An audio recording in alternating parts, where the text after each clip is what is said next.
अशुचि अवस्था में मंत्र जप नहीं होना, बाकी वो चलता रहता है, तो उसको थोड़ा सा रोकना पड़े। तस्मात् शास्त्रम प्रमाणम ते कार्याकार्यो व्यवस्थितो।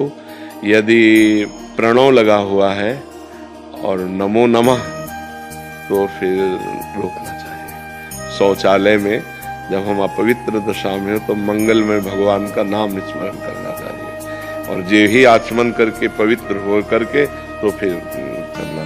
अब जैसे अपने लोगों ने अभ्यास किया, तो जे ही बाथरूम के उसमें चप्पल पे पैर पड़ेगा, ते ही भगवान की कृपा से, गुरु जी की कृपा से जो मंत्र है वो रुक जाएगा, और राधा राधा राधा राधा राधा, और फिर शौच स्नान करके जब आचमन किए बाहर हुए, फिर मंत्र चल पड़ा। लघु शंका के लिए और शौच के लिए 2 जगह नाम जरूर चलाना चाहिए। मानसिक भी नहीं करना, थोड़ा देर नाम का स्वाद ले लेते, थोड़ी देर नाम का स्वाद। अपने तो जैसे दूध के ना खोया, बर्फी, पेड़ा, ये तो अपने साधना के भी स्वाद हैं। थोड़ी देर वाणी जी का पाठ कर लिया, रामचरितमानस है, भागवत है, ग्रंथों का पाठ कर लिया, थोड़ी देर नाम कीर्तन का, थोड़ी देर नाम जप का, अधिक समय मंत्र जप का, यही हमारी पूरी दिनचर्या है। और उसमें शास्त्र प्रमाणित दिनचर्या होने से हम ज़्यादा लाभ को प्राप्त होंगे। इसमें हमको एक बार चित्रकूट में एक संत भगवान मंदाकिनी में एक पत्थर के टुकड़े पर लेटे थे, आसपास मंदाकिनी का जल बह रहा था, तो उनको 2-3 दिन हमने देखा।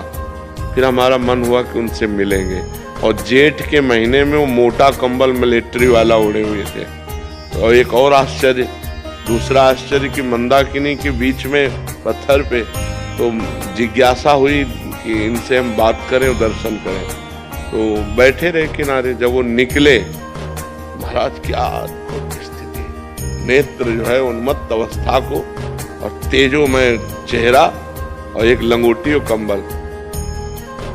जो ही निकले साष्टांग दंडवत किया, उस समय नई अवस्था थी, उन्होंने देखा भी नहीं, फिर दौड़ के आगे गए, क्योंकि संतों से पहले से परिचय रहा है, तो ये संतों की इन बाह्य चेष्टाओं से कोई मतलब अंतर नहीं। फिर आगे गए, हम कहा महाराज जी रुको, 1 मिनट रुक जाओ, अगर आप नहीं रुकोगे, आप नहीं कृपा करोगे, तो हम जैसे अधमों का कैसे सतमार्ग पुष्ट होगा।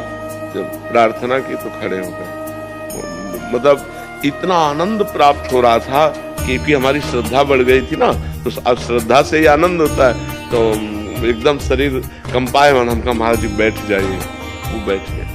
तो हमारा जी पहला प्रश्न है कि आप बीच शिखर पे लेटते हैं ऐसे, वहां क्यों लेटते हैं? तो उनका एकांत प्रियता। आप कंबल क्यों ओढ़े हैं? जेठ का महीना है, उनका अभ्यास। महाराज जी कुछ अपने मन से आप बता दीजिए। तब उन्होंने ये विषय बताया था कि जो गुरु मंत्र है वो अपवित्र दशा में न जपा जाए, नहीं तो कामोत्तेजना पैदा कर देगा।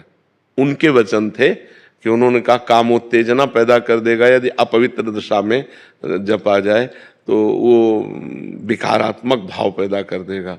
तो यद्यपि हमने ये कहीं पढ़ा नहीं, लेकिन संत वचन और पढ़ा ये मनुस्मृति आदि में है कि अपवित्र दशा में जो उसमें प्रणव हो, नमो नमः हो, ऐसे मंत्रों का उच्चारण ना किया जाए। तो शौचालय और बाथरूम में 2 जगह नाम का स्वाद लिया जाए। अब जैसे अभ्यास है तो वो जोर करता है, जो हमारा निरंतर का अभ्यास है वो जोर करता है, पर जहाँ स्मृति आ जाए वहीं नाम चालू कर दो। और जो स्मृति से परे चला गया कि अच्छा ये केवल स्मृति तक है, नहीं जो अवधूत स्थिति को प्राप्त महापुरुष होते हैं, पड़े पड़े सोच कर रहे हैं, पड़े पड़े लघु शंका कर रहे हैं, वो तो मंत्राकार वृत्ति ही रहती है।